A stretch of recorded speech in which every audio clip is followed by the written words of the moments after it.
Bueno, como había dicho, estamos con Fabiola León Posada, comunicadora social, periodista, profesora universitaria.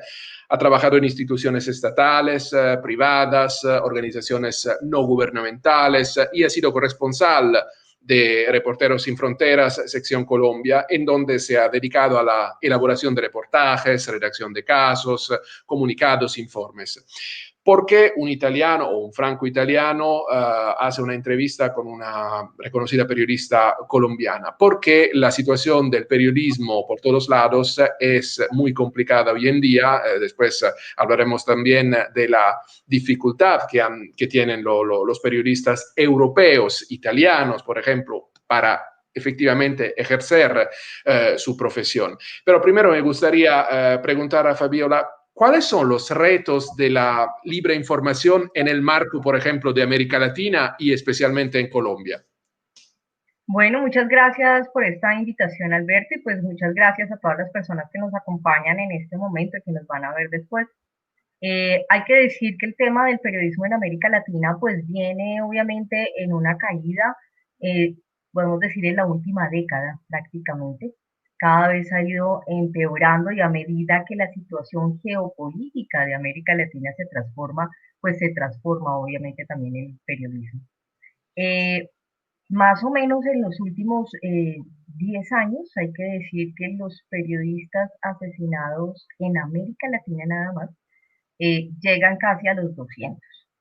Entonces, si uno mira solamente el tema de asesinatos, porque cuando hablamos en términos de libertad de información, lo que hay que aclarar para todos es que no se mide solamente o no podríamos mirar solamente la libertad de información por los asesinatos o por las amenazas, sino que hay que tener en cuenta también, por ejemplo, la concentración de medios, que en América Latina casi todos los países tienen una alta concentración de medios, obviamente en manos de empresas muy poderosas que están en diferentes nichos, en sectores de la economía.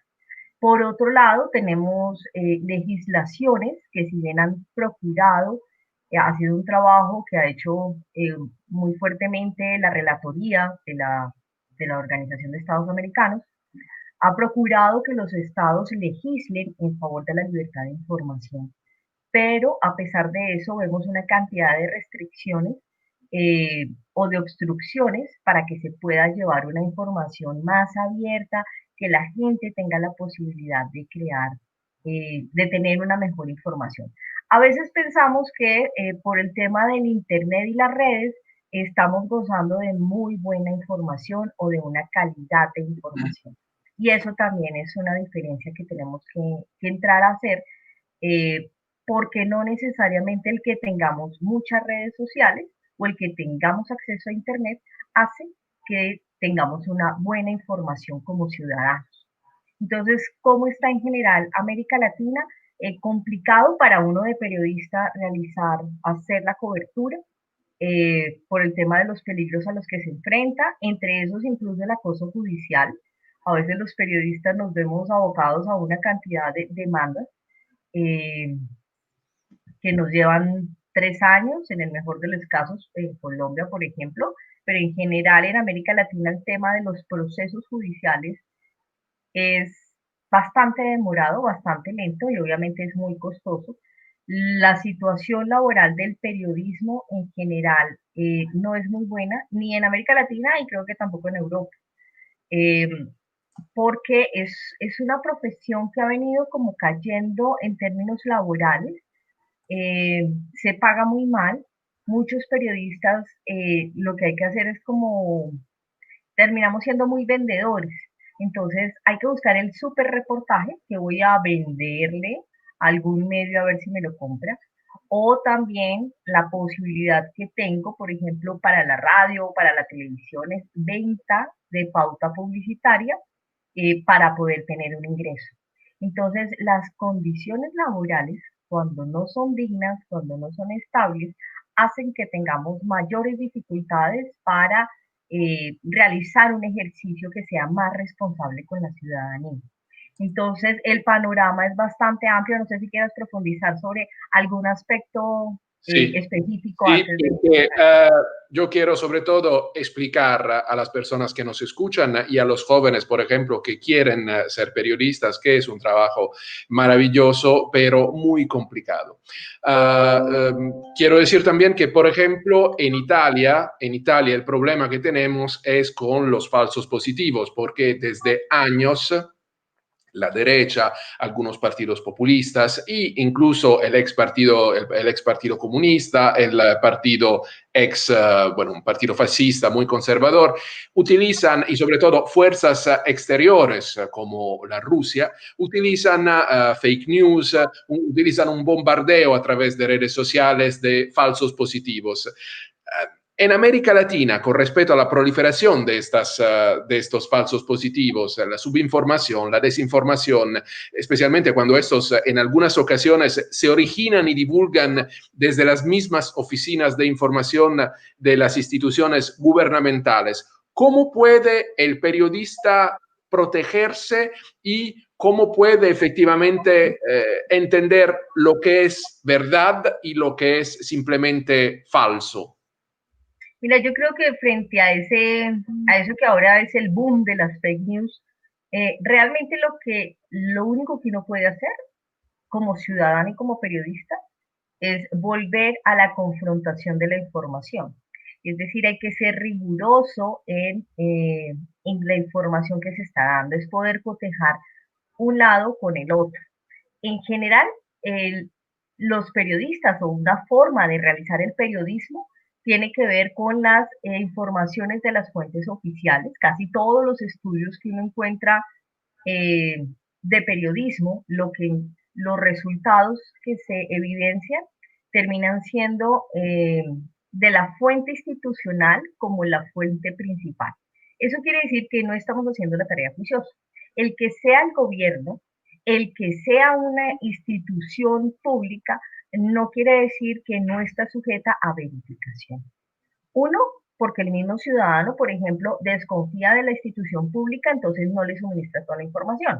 Dos, porque muchas veces los sectores públicos también tienen carencias para poder llegar. Yo voy a poner un ejemplo colombiano.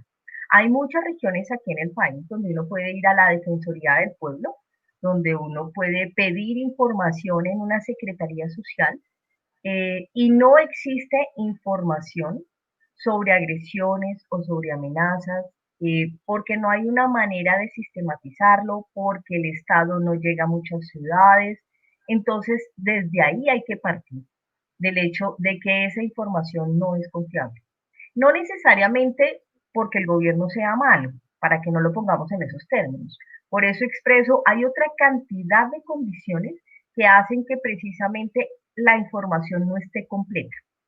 Puede haber efectivamente momentos en que el Estado quiera manipular, pero puede haber otros momentos en que esa información no alcanza a cobijar toda una realidad.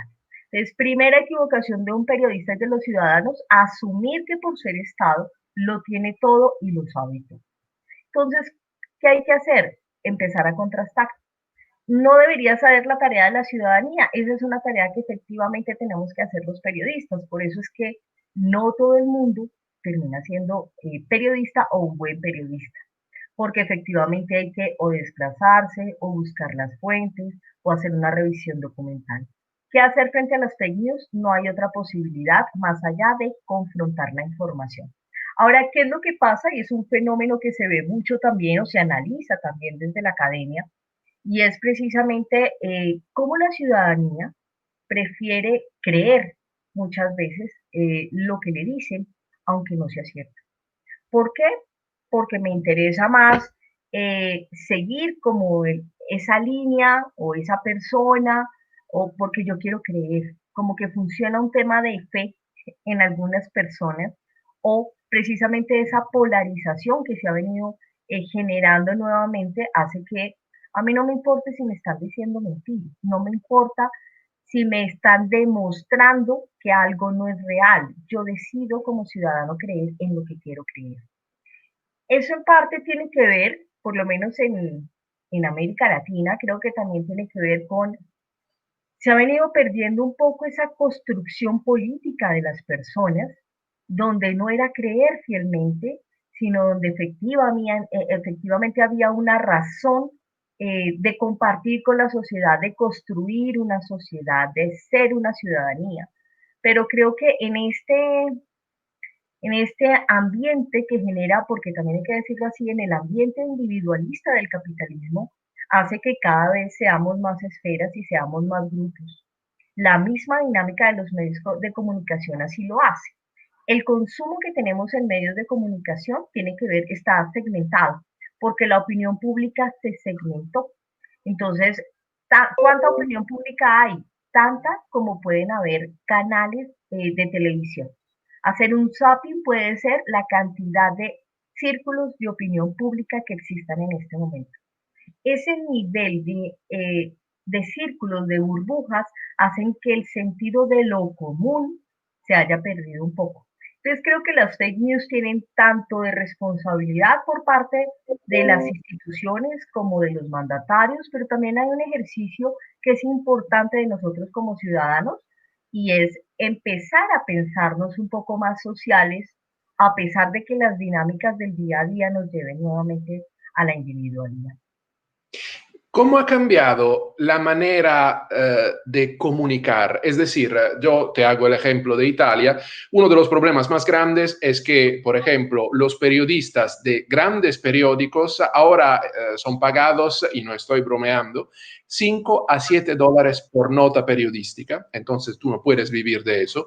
Entonces mucha gente trabaja, muchos periodistas intentan tener muchos seguidores en redes sociales, pero necesitan hacer titulares, es decir, favorecer la polarización. Y es uno de los problemas, de los grandes problemas de la comunicación, por ejemplo, en Italia y en Europa. Una polarización política y una polarización mediática, artículos que no explican efectivamente las cosas, pero simplemente que eligen un bando y que intentan buscar seguidores y like.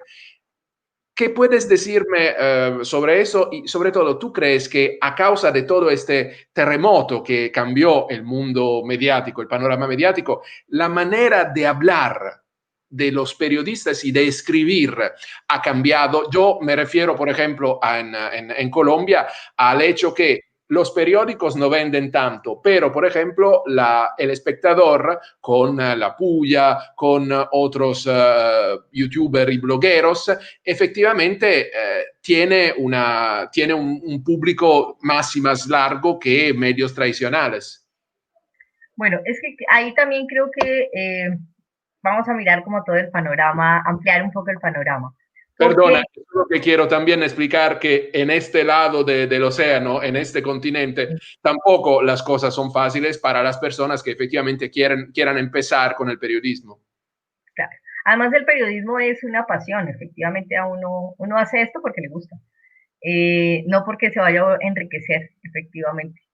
Hay una parte que es la empresa periodística y lo que tiene que ver con el mercado. Si yo asumo que voy a crear un medio de comunicación para ganar dinero, lo que tengo, empezando, hay que pensar en que no es vendiendo noticias. Realmente así no funciona el negocio. Y eso es parte de lo que los empresarios se han dado cuenta. No se puede mantener un medio de comunicación por las suscripciones de las personas. ¿Sí? O sea, realmente no por el valor del periódico que se consiga. Así ya no funciona la empresa periodística. Hay varias, eh, hay varias propuestas que se han venido dando de periodistas que están tratando de plantearle al público qué temas quieren.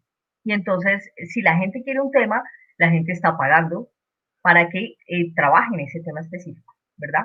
Aquí tenemos uno de los noticieros,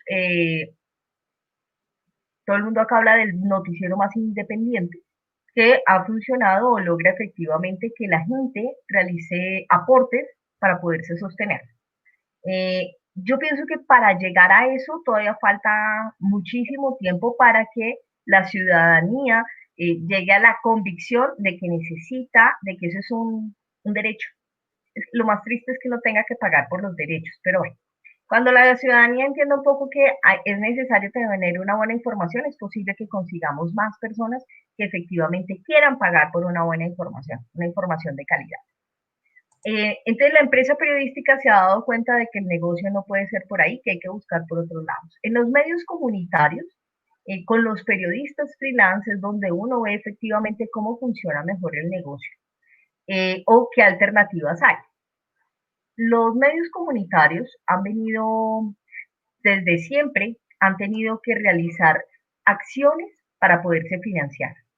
Entonces organizan fiestas comunitarias, encuentros comunitarios, eh, donde el fin último, claro, es recoger dinero para el medio, pero a partir de venta de comida, ¿sí? O se realizan jornadas, capacitaciones de aprender a escribir, y lo que se reúne ahí es lo que va para el medio periodístico. Así funcionan, digamos, varias de las emisoras comunitarias que hay acá. Y las experiencias, incluso en Chile, no son muy diferentes sobre el tema de cómo gestionamos a los medios comunitarios, porque es uno de los grandes dolientes en América Latina, donde es muy fuerte el tema de radios comunitarias. Entonces, ese modelo de vender talleres, ofrecer talleres, dictar charlas, hacer capacitaciones, es una forma efectivamente para poder financiar a los medios. Eso, así como lo hace el medio comunitario, lo hacen también pequeños medios de comunicación, por ejemplo, uno que es muy conocido por su, es La Silla Vacía, y funciona así. Básicamente somos varios que nos ponemos al servicio de y todos sumamos. Eh, yo creo que una cosa son los boom de los likes, que es lo que quiere efectivamente, pues porque tiene que ver con el rating y tiene que ver con la publicidad, pero la publicidad efectivamente nos muestra que por ahí tampoco es el negocio. Eh, Igual acá hay muchos periodistas que son likes, o sea, que venden efectivamente porque tienen una cantidad de seguidores, pero no necesariamente es la información que la gente quiere ver. Eh, en muchas ocasiones es la información o es más bien el entretenimiento, es la forma de divertirme, es la forma de saber qué pasa con el mundo de la farándula. Pero se ha generado también un boom de medios electrónicos. Entonces vemos muchísimas emisoras por internet y vemos muchísimos portales de información y no son notas cortas, son notas bastante extensas, con investigaciones profundas, son análisis, por ejemplo, análisis económicos, análisis jurídicos, que no es la dinámica de la noticia, que a veces uno entiende el periodismo como solamente la dinámica de la noticia. Entonces, esas pequeñas experiencias de portales que hacen grandes reportajes, que los consideran serios, realmente nos está mostrando a nosotros como periodistas que sí se puede hacer periodismo de profundidad, que sí se puede hacer periodismo de investigación, y que la noticia corta, el mensaje rápido, funciona pero no todo el tiempo. Digamos que es como otro tipo de producto. Entonces tenemos un producto rápido, instantáneo, el día a día, la noticia de hoy, ya. Usted, digamos que uno tiene también que aprender como que eso es lo que me da el noticiero y no me va a dar nada más. Hay otro segmento de información que es información de profundidad, información de investigación, y yo también puedo acceder a eso. Lo que pasa es que el común de las personas, la mayoría de las personas, pues todavía no tiene clara esa diferenciación y creo que tenemos que trabajar en eso para que la gente encuentre la variedad realmente. ¿Cuál es el problema, por ejemplo, de la concentración de los medios en todos los países? Que precisamente la gente se acostumbra a esos, se acostumbró a que solamente habían como tres ofertas, por decirlo así. Entonces, en el caso nuestro está Caracol, RCN, Espectador y El Tiempo, y se acabó, ¿no? Colombia no tiene más, es gigante, pero tiene cuatro medios. Eso pasa en muchos países. Entonces la gente se acostumbra a que eso era lo que había y que eso es lo que se consume. Y ya, y no hay otra opción. Pero creo que sí hay muchas otras opciones aparte de esas. Uno puede ir a otras tiendas, por decirlo así, a otros establecimientos y va a encontrar otras maravillas para buscar.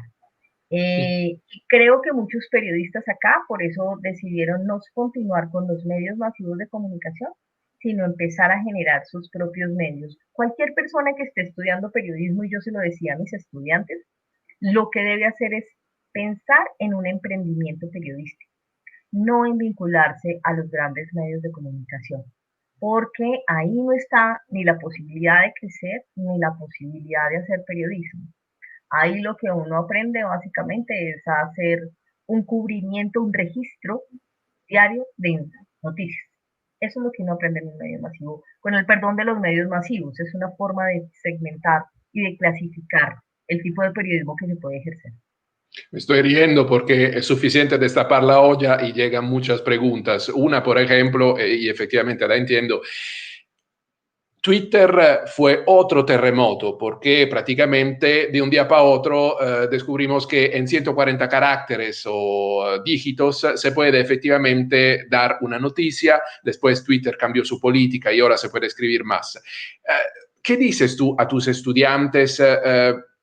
¿Hay maneras diferentes de comunicar? ¿Hay una lengua, hay una neolengua ahora o se tiene que escribir de manera diferente, por ejemplo, para funcionar en diferentes medios como el periódico normal, el periódico digital, el post en Facebook?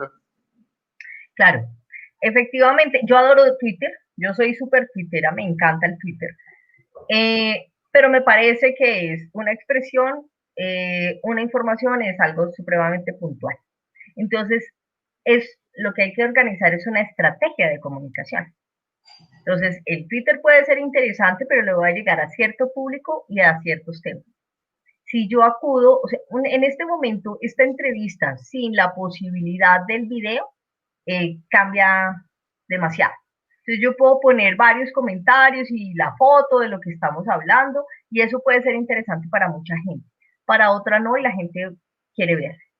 Sí, especialmente todos los que nacimos en la generación de televisión y de las redes, pues queremos ver. Entonces necesitamos hacer la versión de televisión.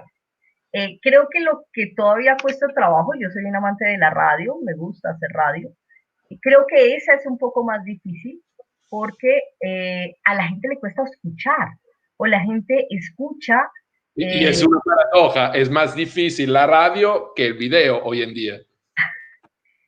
sí, es más difícil, pero entonces cuando uno, por ejemplo, con los estudiantes, cuando uno hace ejercicios para que escuchen, pierden la mitad de la información, no la logran.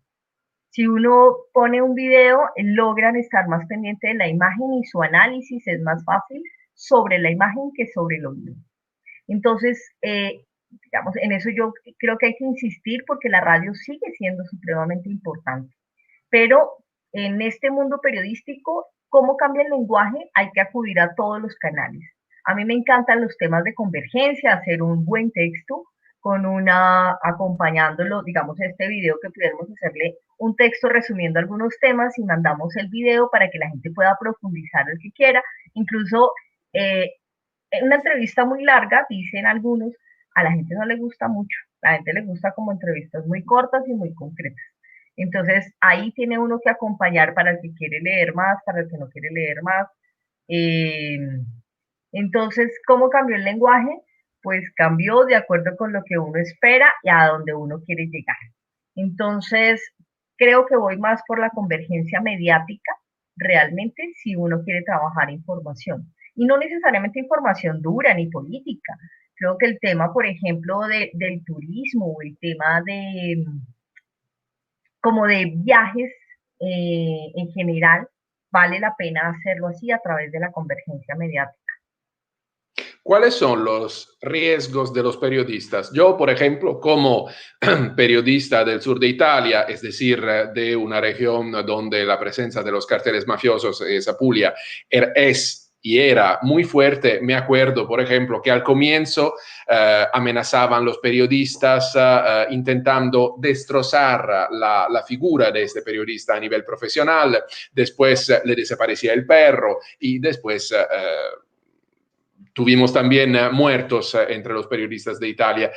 ¿Cuál es la situación en Colombia? Porque el problema que tienen ahora los periodistas en Europa y en Italia es la tutela legal, es decir, hay la posibilidad de hacer un proceso penal y un proceso civil a los periodistas. En Italia muchos hacen procesos civiles porque en el proceso civil tú pagas, después se hace el proceso que puede durar muchos años, pero ya un periodista no gana mucho y si tiene que pagar un quinto, un cuarto, la mitad de su sueldo para pagar efectivamente los gastos de un proceso civil, no alcanza y prácticamente nadie va a tocar los pudientes, los políticos y nadie hace periodismo de investigación. ¿Cómo es la situación en Colombia? Bueno, en general, Colombia es de los pocos países que todavía considera o tiene ubicado más bien los delitos de injuria y calumnia, se llaman acá, eh, los tiene tipificados dentro del Código Penal. Si estamos hablando del Código Penal, estamos hablando de la posibilidad de prisión y obviamente hay un pago, ¿no?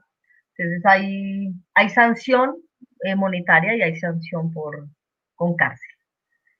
¿Cuál es la discusión de las personas que defendemos la libertad de expresión? Precisamente es que no sea por el carácter penal.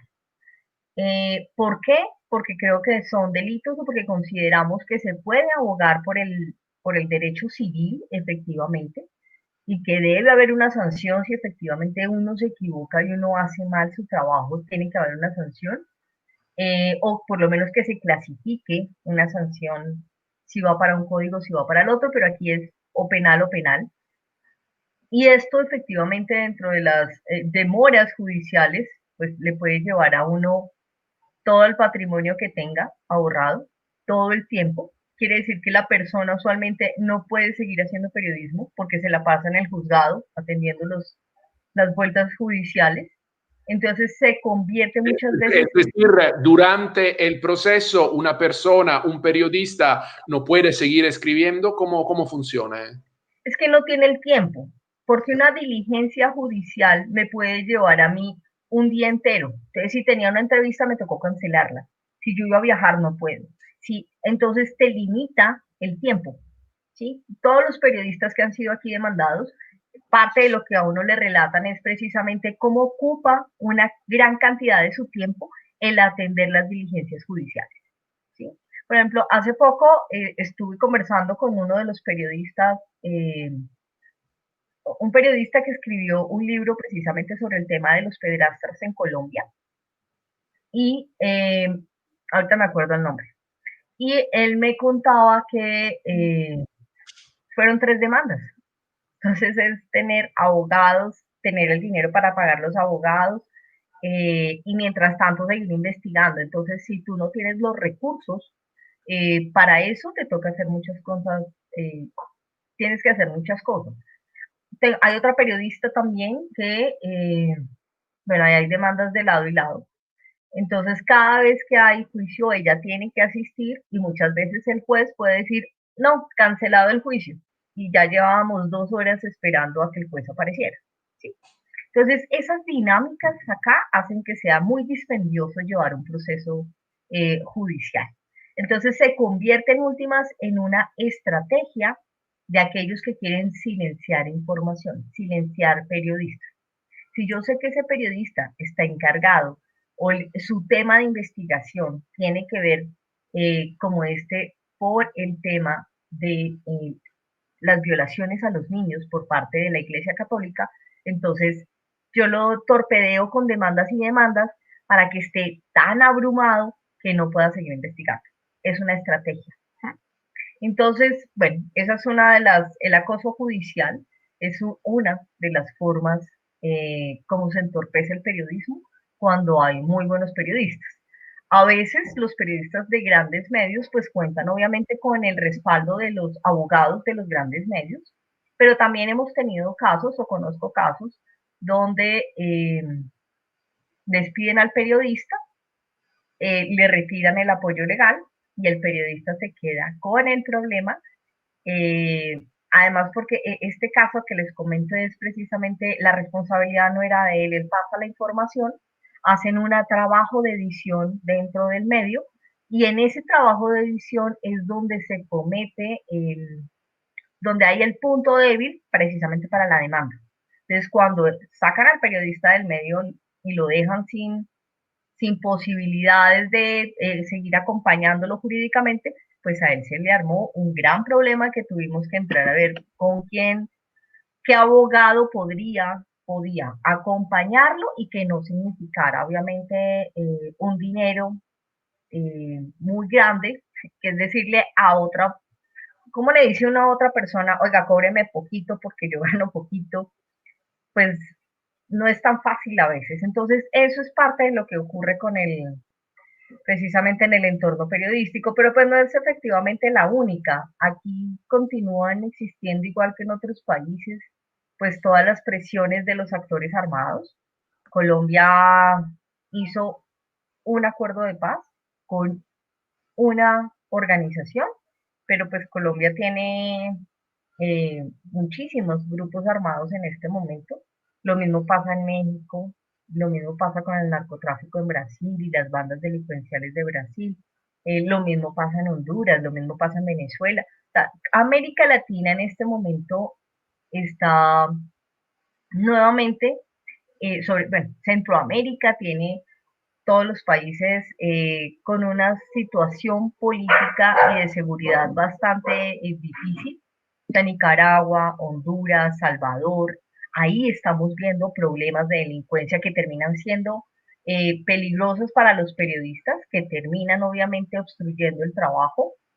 Eh, y a pesar de eso, por ejemplo, aquí en Colombia tenemos muchísimos periodistas extranjeros que trabajan en Colombia, no necesariamente medios colombianos, trabajan para medios internacionales, que se han venido organizando un poco, eh, creando como un gremio de periodistas internacionales para acompañarse precisamente por las difíciles situaciones, para poder estar pendiente, hacer como una red, sobre todo cuando tienen que desplazarse a zonas donde es más difícil o más riesgoso para realizar el trabajo periodístico. El caso de Venezuela, pues desafortunadamente ahí, digamos, los periodistas internacionales, pues la mayoría han tenido que salir, los que quedan con muchas dificultades para realizar ejercicios de información, que es donde más problemas tenemos con periodistas internacionales. Y en términos de seguridad, pues seguimos siendo como los mismos países los que tenemos durante la última década, por decirlo así, los países donde es más difícil hacer periodismo sigue siendo México, Honduras, Guatemala, Brasil, Colombia y Salvador. Esos son los 6 Colombia países. todavía. Colombia sigue siendo un país con, claro, digamos que no sé si Europa sigue pensando en que al firmar la paz todo cambió, pero digamos yo puedo contar durante el primer año de los acuerdos de paz, efectivamente uno veía en el país, si uno recorre el país por carretera, uno lograba ver otro ambiente.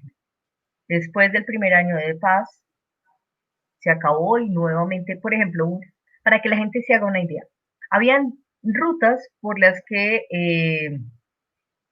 en el primer año del acuerdo de paz no veíamos presencia excesiva policial o militar, uno estaba tranquilo, y si veía uno que otros estaban como muy en las bases.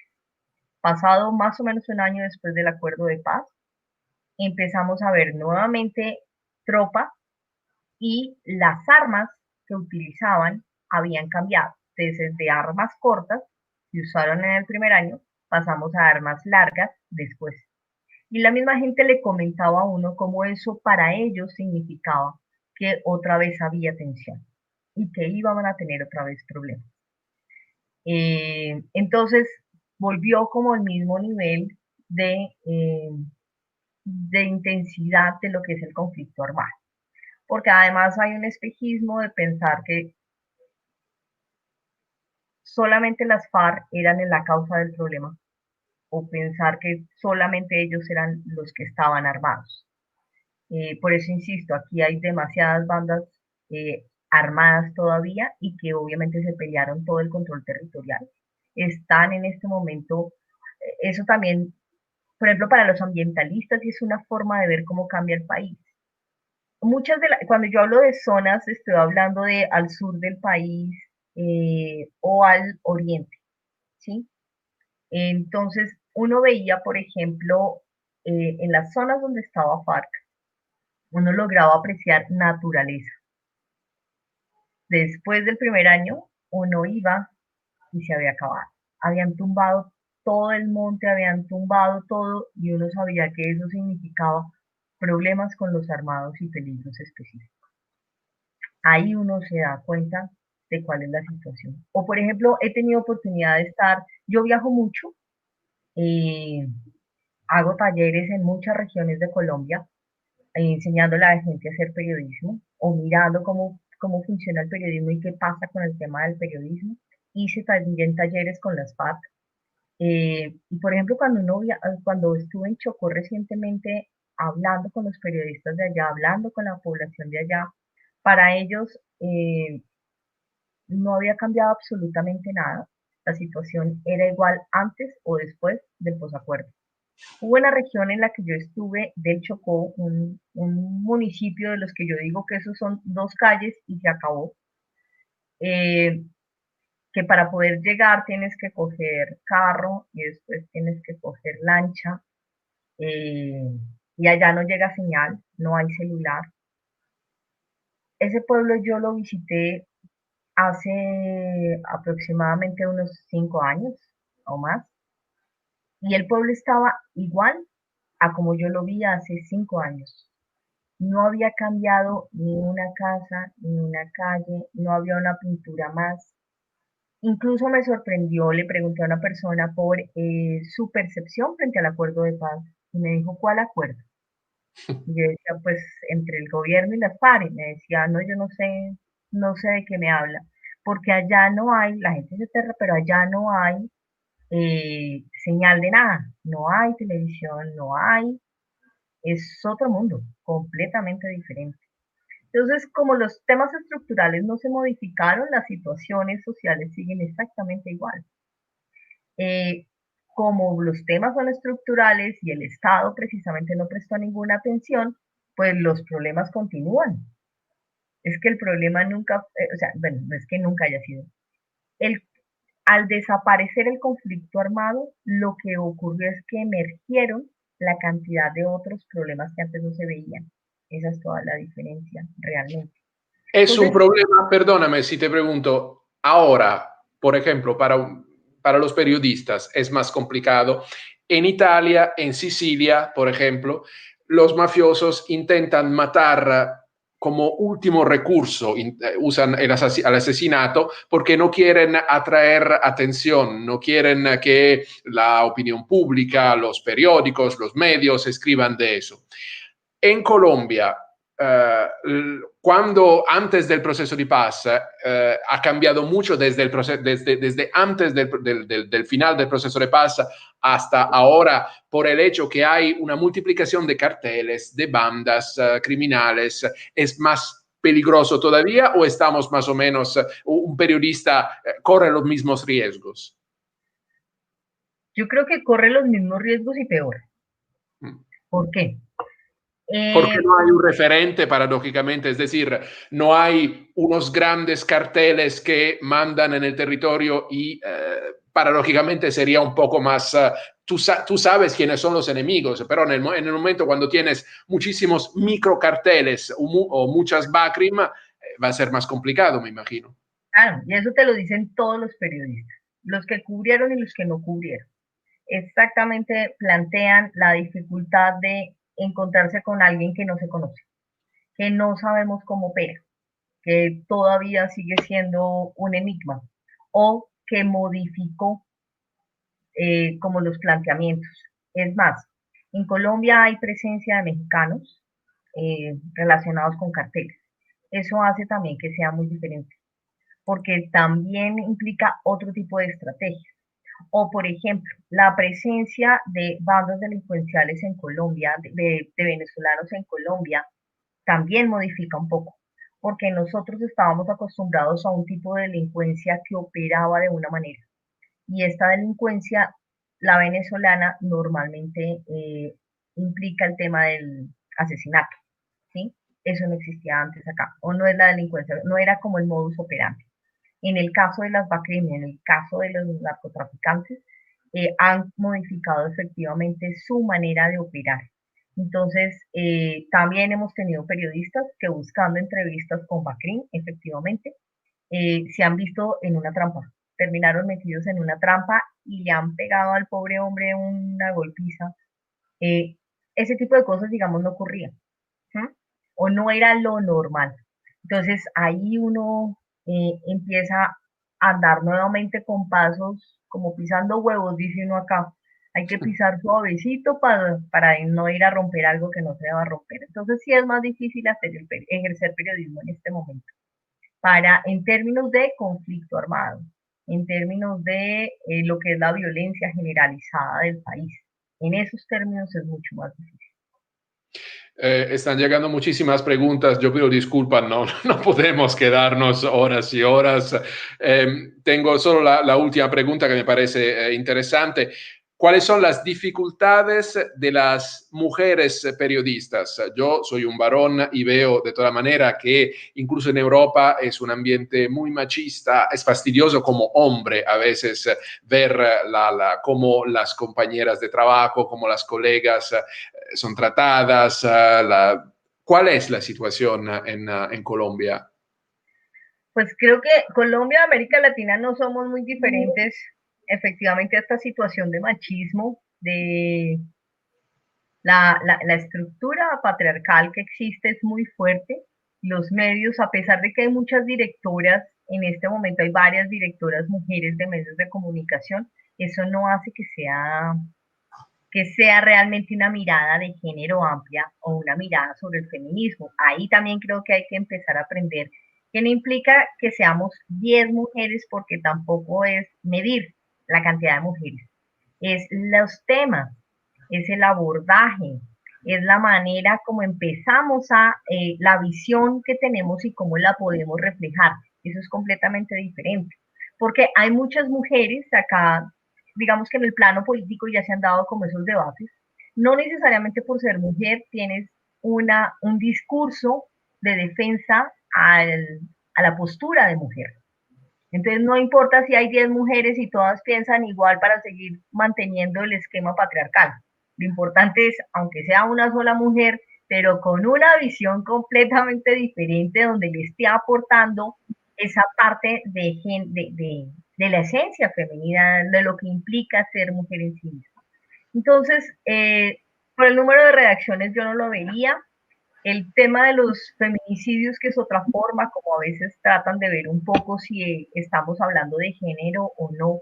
Creo que en general en el país se hace la discusión. Además, hemos tenido casos que son truculentos, que son como bastante aberrantes en términos de violencia. Entonces, creo que eso ha ayudado un poco también a que se hable un poco más del asunto del feminicidio, pero, por ejemplo, el confinamiento y la disparada de la violencia intrafamiliar es una muestra, donde la mayoría de las víctimas son mujeres, es una muestra más de que la estructura continúa, donde todavía la mujer sigue siendo considerada un objeto o propiedad de.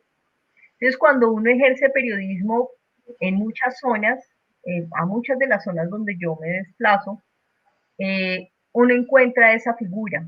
Por ejemplo, yo he llegado a regiones donde el señor de la casa no me habla, me manda con la señora para que ella hable conmigo. Ahí uno dice como, wow, qué triste. El tema de presión y el acoso sexual a periodistas en medios también es otra situación a la que se tienen que enfrentar muchas mujeres. Aquí algunas, cuando todo el boom del Me Too, algunas lo expresaron y efectivamente causa gente que las acusa y causa otros que las defienden, entonces causa polarización. Y creo que ha sido desafortunado que ha venido como bajando un poco ese boom. Y creo que hay que mantenerlo, porque sí hay que seguir haciendo una defensa eh, por la igualdad de los géneros. ¿Sí? Más que un rollo feminista es cómo somos personas, sencillamente. Somos personas con las mismas condiciones. Eh, También uno escucha a muchos periodistas como en las fuentes masculinas suelen ejercer ese coqueteo a ver qué consiguen como si la única forma de acceder a la información o para que yo te dé información es a través de un favor sexual, que ni siquiera es afectivo, es a través de un favor sexual. Muchos de los estudios que se hicieron precisamente sobre la violencia en el conflicto eh, muestran cómo esa dinámica del enamoramiento es una estrategia de guerra, cómo muchas mujeres, no solamente periodistas, sino en general, las mujeres terminaban obviamente víctimas de estas estrategias. Y por eso se han presentado recientemente también como los escándalos de las violaciones a las niñas a través de este tipo de figuras. El caso de la presencia de las bases militares al lado de comunidades vulnerables hace más fácil que las niñas terminen víctimas de estos hombres funcionarios públicos del ejército y terminan siendo, que es el escándalo de la niña en Verá. Entonces todo esto pasa igual en el país y muchas veces no se denuncia, muchas veces no se pelea porque existen los mismos, el temor de ser señalada, el temor de que no le crean a uno, el temor de que no lo contraten, y entonces ya nadie te contrata porque eres la que acusaste de acoso. Entonces, ahí también hay un trabajo fuerte como sociedad para acompañar un poco más a las mujeres. Por ejemplo, a mí me parece absurdo que en mi país con el caso de las niñas, mucha gente todavía crea, incluso, por eso es que las mujeres no nos representan, la senadora, las senadoras de derecha de este país que consideran que las niñas se lo buscan, que las niñas son las que acceden o quieren o provocan. Entonces, ahí uno dice, es increíble que una persona considere que una menor de 10 años, 12 años, tenga toda la intención de seducir a un hombre y tenga claro que es tener una relación sexual. Eh, entonces, creo que lo que nos queda es muchísimo compromiso por la igualdad como seres humanos entre hombres y mujeres. Fabiola León Posada, muchísimas gracias por esta charla. Bueno, muy corta, muy corta y el periodismo nos pide más corta. Bueno, un placer, muchas gracias.